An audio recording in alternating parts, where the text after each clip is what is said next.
Educação à distância, mudando realidades.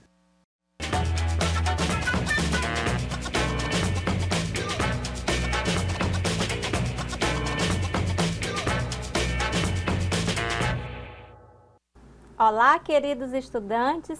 Estamos aqui para mais uma aula da nossa disciplina de Práticas Colaborativas de Estudos em Grupo 1. Eu sou a professora Rosa Martins e hoje nós vamos estudar a nossa segunda aula dessa disciplina. E vamos iniciar então a unidade 2. Nessa unidade, nós vamos estudar principalmente uma técnica de pesquisa que dará suporte a todas as atividades que vocês realizarão nessa disciplina. Falaremos então da entrevista, mas não a entrevista de uma forma tradicional, como um questionário. Falaremos da entrevista na perspectiva dialógica. Então fique atento, fique ligado para não perder nada dessa aula. Então vamos lá. Nós vamos estudar a entrevista como uma atividade acadêmica, científica, mas que envolve um relacionamento humano. Antes de mais nada, a entrevista é um relacionamento humano. E por isso ela é permeada pela interação. A entrevista é uma das principais técnicas da pesquisa em ciências sociais e por isso ela é muito importante.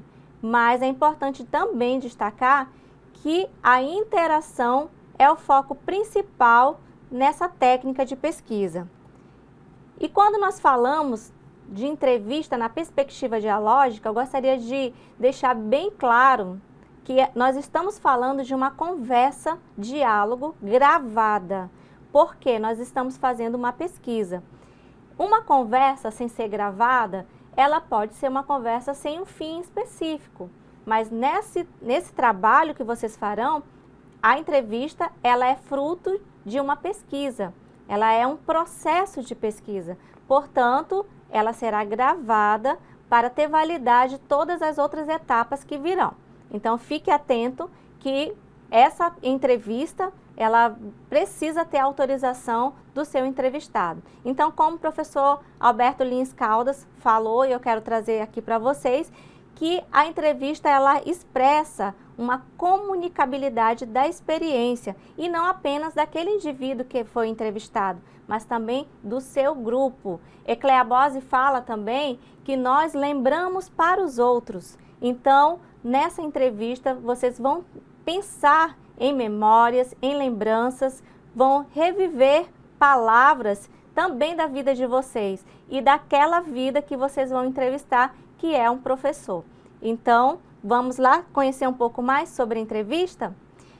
A entrevista na perspectiva dialógica, eu vou abordar primeiramente quais são as características, segundo Menga Ludic e Marli André, que é o nosso texto base dessa disciplina, nesse conteúdo entrevista.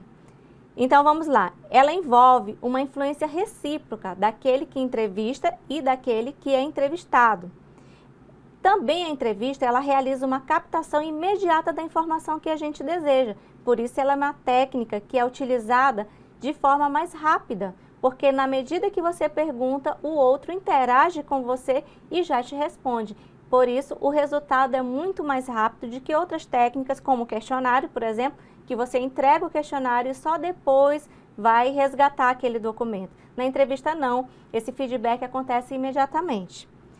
Outra característica da entrevista é que ela possibilita o aprofundamento. Veja bem, ela possibilita necessariamente uma entrevista, muitas vezes ela não pode ser aprofundada por diversos fatores, mas no nosso caso, a entrevista, ela realiza um aprofundamento. Nós vamos realizar uma entrevista em profundidade. Por isso é importante que vocês fiquem atentos aos passos que eu vou destacar aqui durante a aula, ok? Ela abrange também pessoas que poderiam não participar de outras técnicas, por exemplo, pessoas não alfabetizadas. Elas, de repente, não conseguiriam preencher um questionário, mas numa entrevista elas podem responder adequadamente. Outra característica, permite correções, esclarecimentos e adaptações. No decorrer da entrevista, o entrevistador, ele pode perguntar, solicitar esclarecimentos, ele pode retornar ao entrevistado e pedir para que ele esclareça algo que ficou com dúvida. Então, é importante que a entrevista possibilita esses desdobramentos na narrativa. Vamos então para frente sobre os tipos de entrevista. Vamos abordar 3 tipos. A estruturada, que também é conhecida como padronizada ou fechada. A semi-estruturada, que é o meio termo, também conhecida como semi-fechada. E a não estruturada, conhecida como aberta, não padronizada.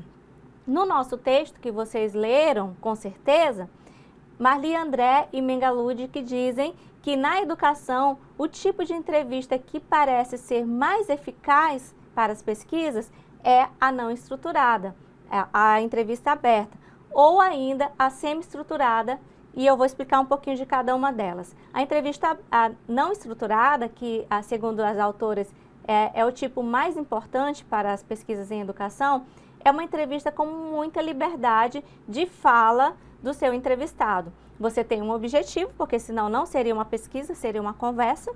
Você parte de um objetivo, mas você tem muita liberdade para perguntar e o outro tem muita liberdade para responder. Já a entrevista semi-estruturada, você parte de um roteiro previamente elaborado, que é o nosso caso.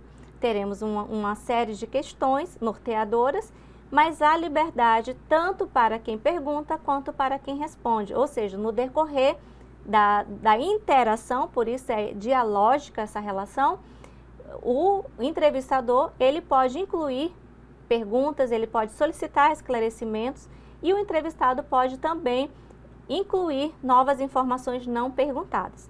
Mas temos também o tipo de pesquisa, o tipo de entrevista fechada. E essa estruturada, fechada, ela é uma espécie de questionário. Não tem liberdade para perguntar outras questões que não foram as elencadas no roteiro. E o entrevistado ele deve se ater exclusivamente ao que lhe foi perguntado. Então, essas são as diferenças dos tipos de entrevista. O que nós vamos fazer no nosso curso, nesse primeiro semestre, é o tipo de entrevista semi-estruturada, ok? Vamos seguindo. Expliquei um pouco sobre elas, resumidamente. Então, para finalizar, a estruturada, então, ela segue o mesmo roteiro, a mesma ordem de questões que são aplicadas a todos os entrevistados. É uma espécie de questionário, como eu havia dito.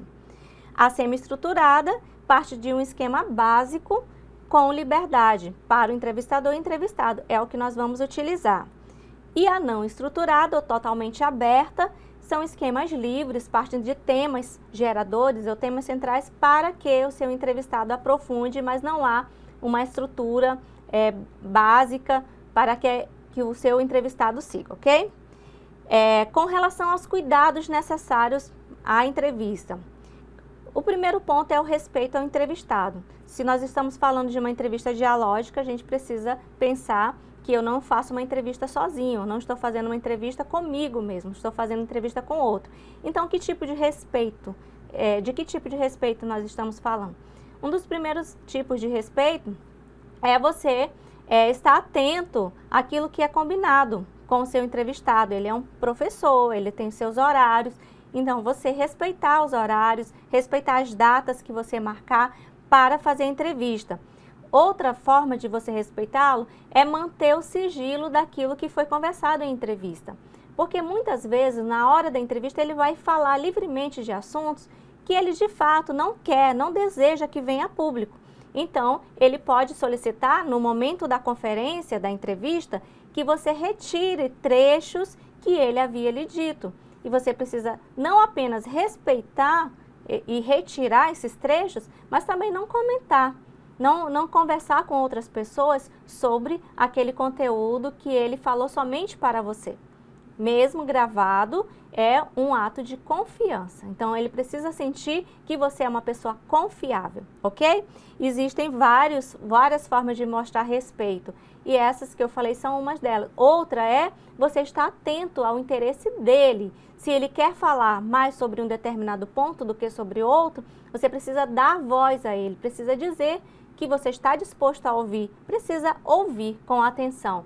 Ainda que você tenha um roteiro a ser seguido, você pode se encontrar com ele outra vez para aprofundar aquilo que não foi dito naquele dia. Mas se naquele dia o interesse dele é falar sobre um determinado assunto e não respondeu a tudo que você precisou, marque com ele um outro dia, mas respeite o direito que ele tem de falar sobre aquilo que ele quer, ok? Vamos então, seguindo com relação ao terceiro cuidado, aos cuidados que devemos ter com a entrevista, estimular sem forçar. Como que eu posso estimular alguém a falar sobre algo que eu preciso que ele fale, mas não forçar o outro a responder exatamente o que eu quero? Uma das coisas importante a gente ter em mente que é preciso respeitar o silêncio, o esquecimento. Muitas vezes o esquecimento significa eu não quero falar sobre isso. Então, evitar ficar insistindo sobre assuntos que ele não queira falar. Se você precisa que ele responda e você percebeu que ele não quer falar sobre aquele assunto, tente em um outro momento. Caso ele insista em não responder, então lá no seu resultado, nas suas análises, você vai dizer que você fez a pergunta e que não houve resposta. Ou a resposta foi essa, não é que não houve resposta, a resposta foi o silêncio. Porque o silêncio também é uma resposta. Vamos seguir sobre o roteiro básico para entrevista. Nós temos um roteiro que eu vou apresentar daqui a pouquinho para vocês. Esse roteiro ele precisa ser seguido, porque é um trabalho de pesquisa, é um trabalho que tem um começo, meio e fim.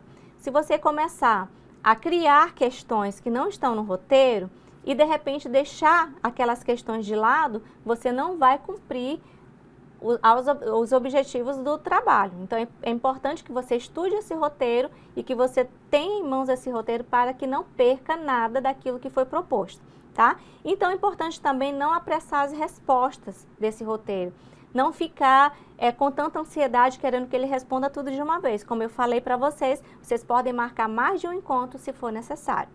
Evitar saltos bruscos sobre o assunto. Ele está falando, por exemplo, da vida dele. Ele quer falar sobre como ele chegou até Porto Velho. Eu vim de tal lugar, ele quer falar sobre a infância dele. Aí você quer cortar esse ponto para falar sobre a formação, sobre a época da faculdade. Então, isso demonstra uma falta de respeito, é recebida como uma falta de respeito para o seu entrevistado. Então, é importante que você deixe ele falar e aí, a partir da fala dele, você vai fazendo ganchos para o que você quer que ele fale. Então, nesse exemplo, como é que você poderia fazer? Ouça atentamente o que ele tem a dizer sobre a infância e aí você vai inserindo nessa conversa. Então, quando o senhor chegou aqui, quando você chegou aqui, como foi? Começou a estudar? Como é que foi? Entrou na escola? Como? Então, você vai inserindo o tema escola para chegar à faculdade, à formação acadêmica. Não faça um salto brusco, porque isso pode ser recebido pelo seu entrevistado como uma falta de respeito ou até mesmo uma impaciência sua ao ouvi-lo. Vamos então com relação ao diário de campo. O que é diário de campo? Diário de campo é um caderno que você vai registrar tudo que você observar, tudo que você sentir durante esse processo de pesquisa. Então, você vai ter um caderno, você não precisa ficar anotando, não é recomendável que você fique anotando no momento da entrevista, porque no momento da entrevista você tem que estar inteiro para o seu entrevistado. Então, por isso você grava, para você não ficar se preocupando em ter que anotar, mas após aquele momento, você precisa registrar o que aconteceu, o que está além da gravação.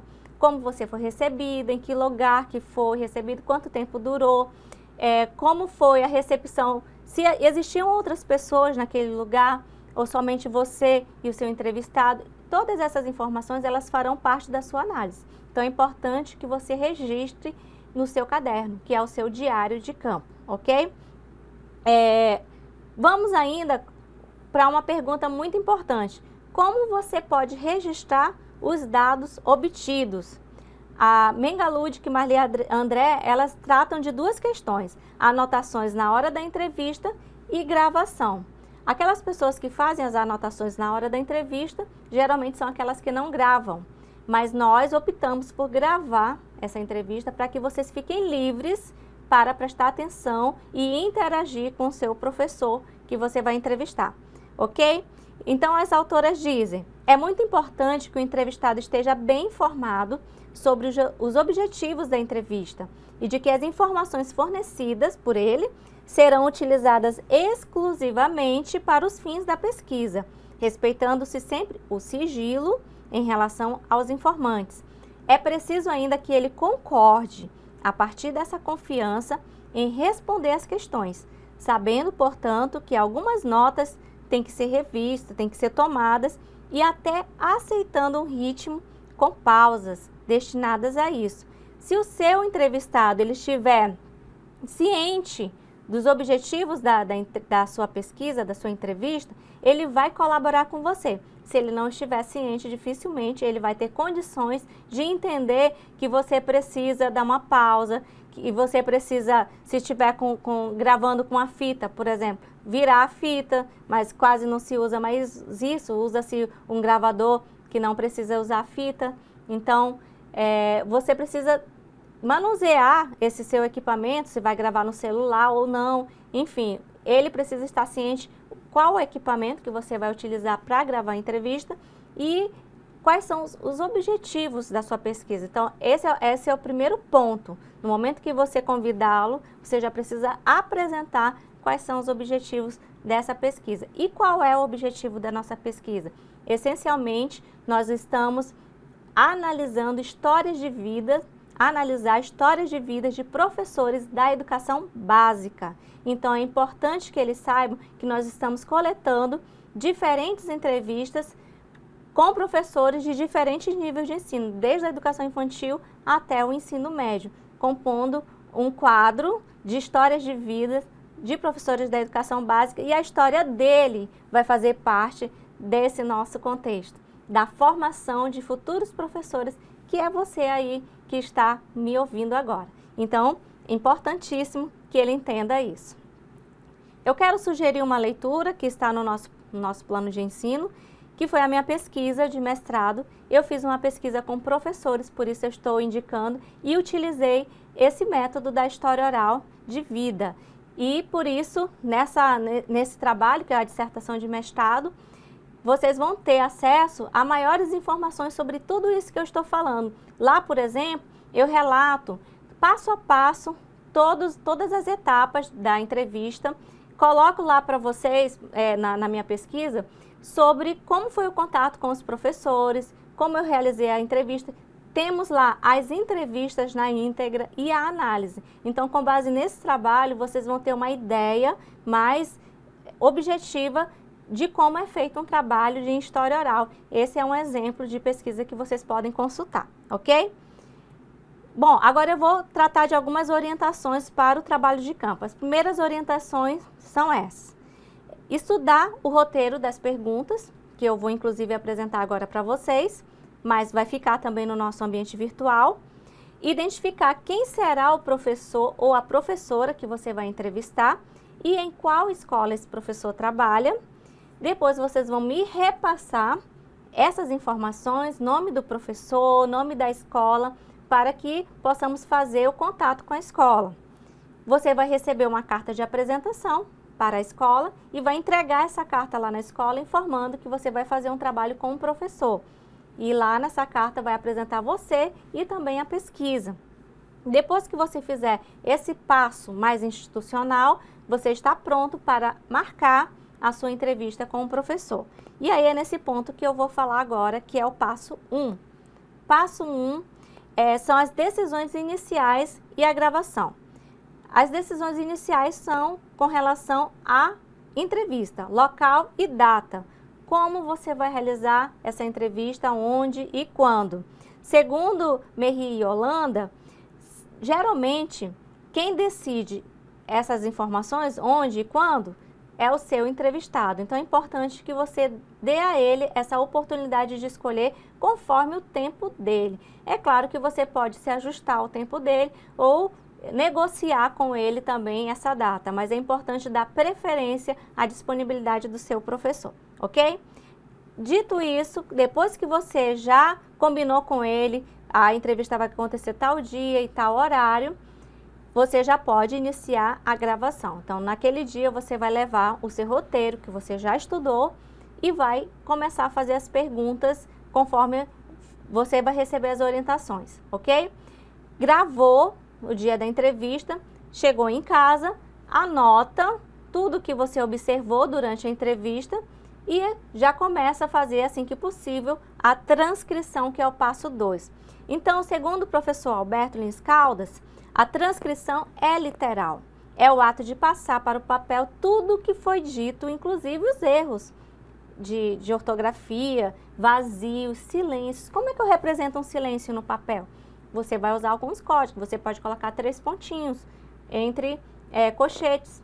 Isso pode significar um silêncio. Ou você pode criar um código.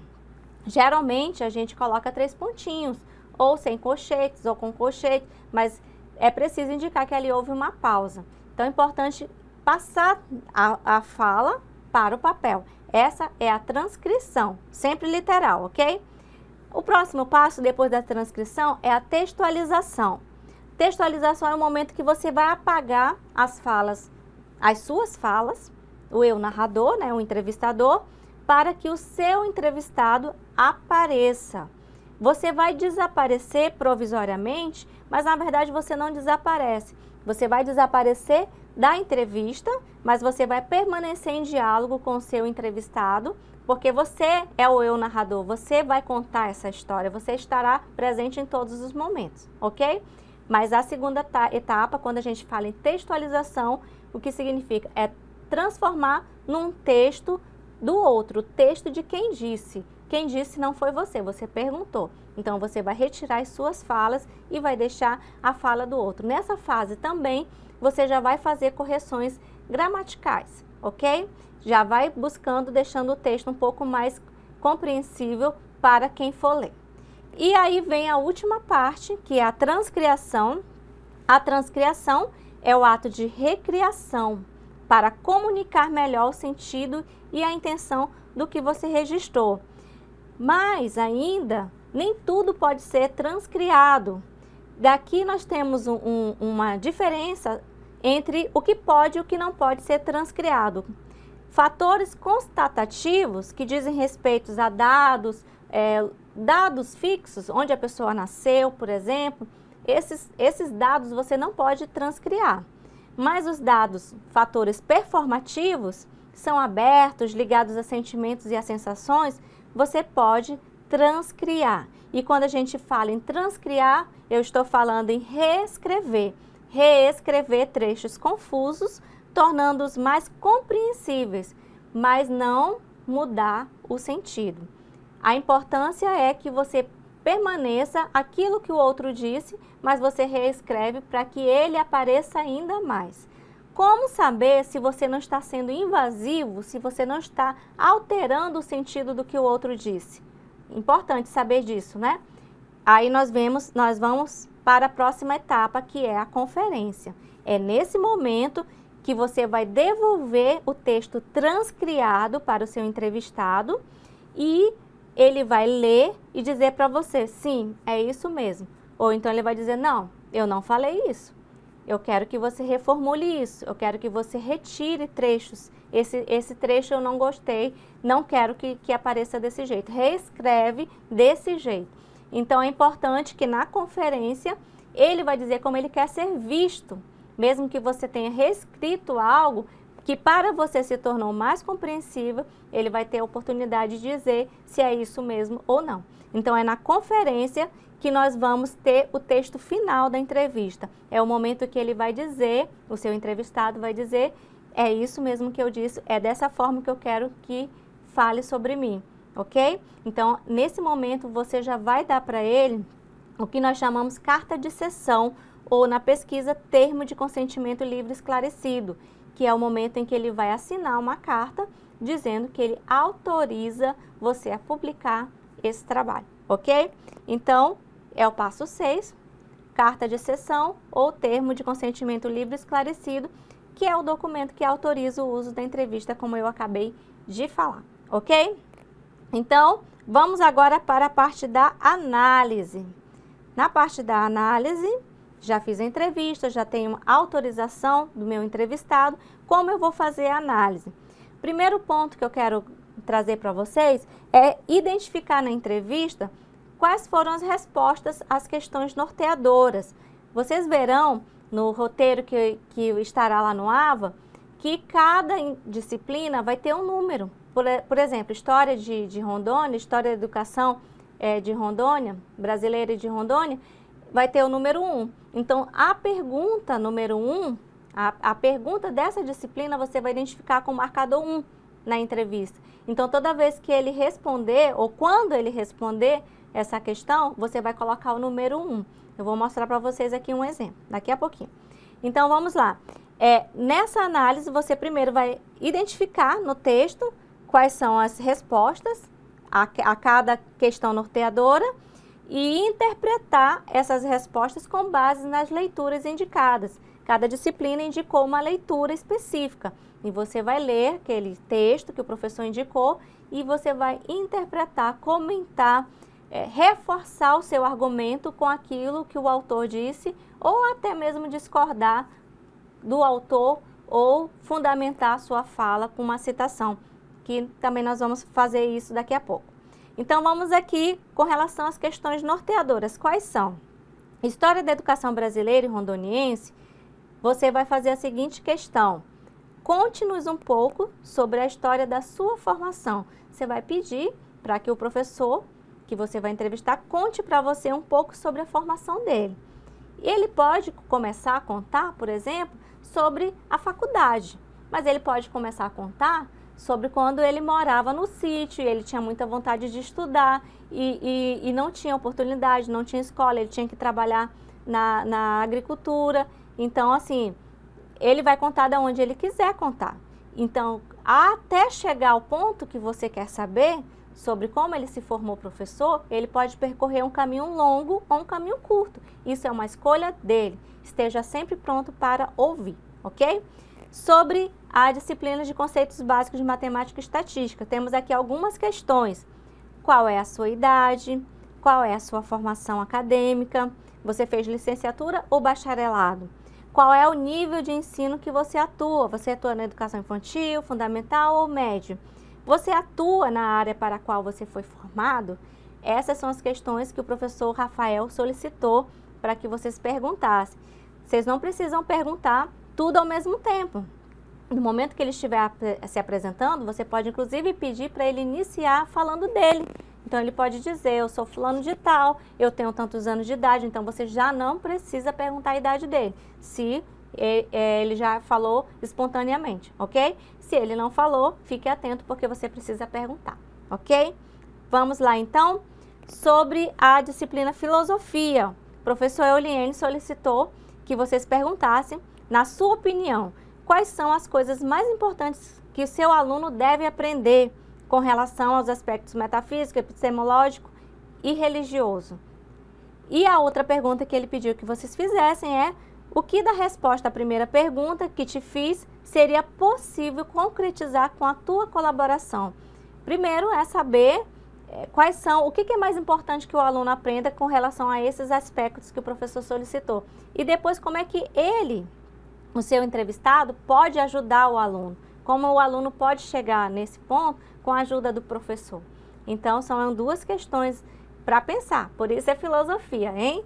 Sociologia da educação, uma pergunta muito direta e fundamental, que é, na sua concepção, o que é educação? Então, você vai perguntar para o professor o que é educação, na sua concepção, ok?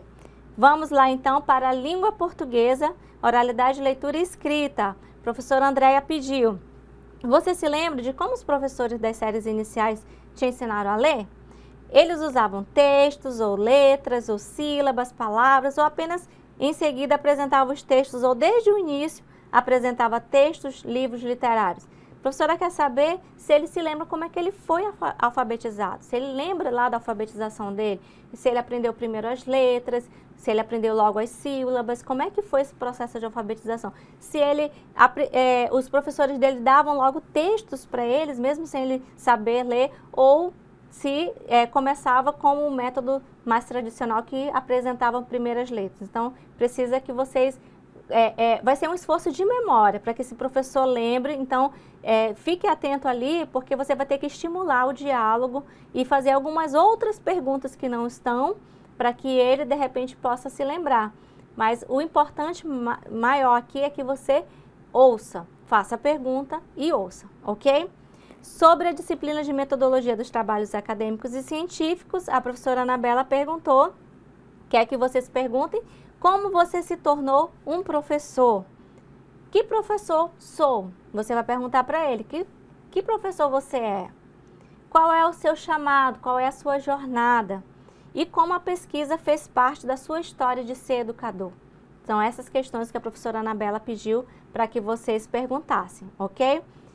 São várias questões, algumas delas podem ser respondidas lá no começo, quando vocês perguntarem sobre a história da formação deles. Então, é importante que, se ele já respondeu, que de repente você acha que precisa aprofundar algo mais, você retome essa questão. Mas é importante dizer a vocês que todas as questões precisam ser tocadas. Então, se você tem dúvida se ele respondeu ou não, faça a pergunta, ok? E a última disciplina, que é a disciplina da professora Rosa aqui, coloquei duas perguntas. Teve algum professor que te inspirou a escolher a profissão? Por quê? Então, vocês vão pedir que ele fale das lembranças dele como aluno. De repente, ele teve algum professor que inspirou nessa escolha pelo magistério? De repente, não. Então, agora nós vamos saber o porquê.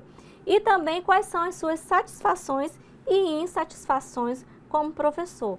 Livremente, ele vai poder relatar sobre qualquer satisfação ou insatisfação, inclusive aquelas que você acha que não tem a ver necessariamente com o magistério, ok? Eu lembro que na minha pesquisa, uma professora relatou que ela tinha uma insatisfação porque ela escolheu o curso dela pensando que não tinha matemática no curso. E aí ela depois descobriu que o curso precisava, para ser professora daquela área, que não era a área de matemática, mas ela precisava conhecer bem a matemática. E aí foi uma certa decepção para ela. E então é importante que a gente entenda as nuances. E quando ela começou a falar sobre a matemática, eu não entendi bem porquê, já que a área era geografia. Mas com o desenrolar da entrevista, eu fiz a entrevista em mais de 4 horas de duração, e ela conseguiu relatar e eu consegui entender as conexões dessa questão. Então, lembrem sempre, o tempo é o tempo do seu entrevistado. Muitas vezes ele pode falar mais que 1 hora, muitas vezes ele pode querer falar apenas 40 minutos e você marca um outro dia para retomar a conversa, ok? Seguindo aqui, eu vou citar o exemplo aqui da minha pesquisa de mestrado, que eu já indiquei a vocês a leitura. E os marcadores, eu coloquei aqui em azul as setinhas. Por exemplo, eu coloquei o número 1 aí, entre parênteses, porque esse número 1 é o marcador de uma questão, de um tema que ele respondeu. Então, todas as vezes que ele fala daquele tema, eu coloco o número 1. O número 7 ali embaixo se refere a um outro tema. Todas as vezes que ele fala daquele tema, eu coloco o número 7. E assim, na análise, quando eu for abordando a análise, eu vou saber do que mais ele falou e eu vou identificar na própria entrevista sobre que questões ele falou, quantas vezes ele falou daquele assunto e identifico as respostas dele. Então, é importante, como eu disse a vocês, que cada disciplina vai ter uma numeração. Vai ter o número 1, a disciplina de História vai ter o número 1 e assim por diante. Então, na entrevista, quando ele responder, você achou que ele respondeu a questão de História, você vai colocar o número 1 entre parênteses. Se naquele mesmo trecho ele respondeu a questão de História e de Metodologia Científica, você vai colocar o número 1, vamos dizer que Metodologia será 4. 1 e 4, porque ele respondeu 2 questões para 2 disciplinas no mesmo parágrafo, entendeu? Então, é importante dizer que para identificar essas respostas, a gente vai usar um numeral, assim como eu dei como exemplo aqui na minha pesquisa. Se vocês lerem o trabalho completo, vocês vão entender melhor do que eu estou falando. Vamos seguir? E o último passo do trabalho vai ser transformar a história de vida que vocês fizeram com o professor em uma outra linguagem. E é exatamente essa outra linguagem que vocês vão apresentar no último dia de encerramento do semestre, que vai ser um poema, uma canção, uma biografia ou uma crônica. Essas escolhas vocês farão com base nas orientações da professora Andréia. A professora Andréia vai ensinar para vocês como fazer cada uma dessas linguagens. E vocês vão decidir se vocês transformarão essa entrevista em um poema ou em uma canção, em qualquer uma dessas linguagens, ok? Então, a ideia do trabalho é que vocês façam a entrevista, tenham uma entrevista pronta, façam análise dessa entrevista, mas transformem essa mesma entrevista numa outra linguagem, que é uma dessas que eu acabei de falar, ok? E eu utilizei aqui na nossa conversa algumas referências que eu considero muito importantes. Algumas não estão na minha biblioteca, mas são de fácil acesso, da Ecléa Bose, Memória e Sociedade, Alberto Nunes Caldas, Oralidade, Texto e História. Mengaludic e Marli André tem na nossa biblioteca, é o livro base dessa disciplina, e o capítulo está disponível para leitura lá no nosso AVA e também na minha biblioteca. E o livro de História Oral do professor José Carlos Sebon Meiri e da professora Fabiola Holanda. Eu espero que vocês tenham gostado, entendido. Quero deixar uma palavra final aqui da Ecléa Bose. A memória do indivíduo depende do seu relacionamento com a família, com a classe social, com a escola, com a igreja, com a profissão, enfim, com os grupos de convívio e os grupos de referências peculiares a esse indivíduo. E aí, lembrando o que eu falei no início, nós lembramos para os outros. A nossa memória, ela é dinâmica, se constrói na coletividade, ela tem um reforço do outro. Então, quando você for fazer a entrevista, lembre sempre que aquele indivíduo, ele tem já uma representatividade também de um grupo, dos grupos com os quais ele conviveu e também do grupo que você pesquisa, que é o grupo de professores, o grupo que você entrará logo em breve. Então, te espero na nossa próxima aula e bons estudos!